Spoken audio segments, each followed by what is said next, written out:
তো গাইস এখন বাজে সন্ধ্যে 6টা, আর সন্ধ্যে 6টায় দেখো মানে অন্ধকারই হয়নি এখনো, কিন্তু ঠান্ডার দিনে মানে এখন থেকে আর কিছুদিন পরে গিয়ে কিন্তু সন্ধ্যা 6টা বাজতে বাজতে কিন্তু অন্ধকার হয়ে যায়। কিন্তু এখন যেহেতু গরমের দিন ওই জন্য 6টা মনেই হচ্ছে না যে সন্ধ্যা হয়েছে। তবে যাই বলো ওয়েদারটা কিন্তু আজকে সেরা লাগছে। তো তাই ভাবছি চলো আজকে আমি আর আমার বন্ধু মানে ও একটা ভাড়া নিয়ে গেছিলো তোমার হচ্ছে শিবগাদিতে। এখন জানো বোলবমের খুবই ভাড়া হয় গাড়ি, তো আমার বন্ধু গেছে শিবগাদিতে, তো ও আসছে ওখান থেকে কদুবাড়ির থেকে একসাথে আমরা বেরোবো।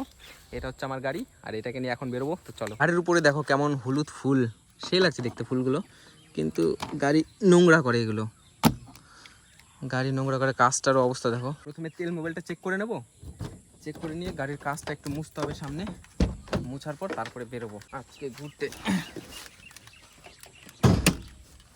চলো আগে বনেটটা খুললাম, এখন তেল মোবাইলটা চেক করব, তেল না সরি মোবাইলটা চেক করবো জাস্ট।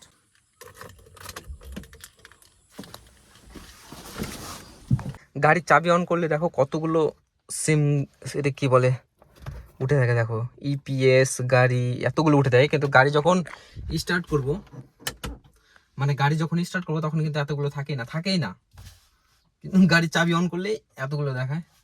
তো চলো, বাপরে আমার ডিসপ্লেটা খুব চকচক করছে আজকে দেখো, এই দেখো। তো চলো আমার বন্ধু মনে চলে এসছে,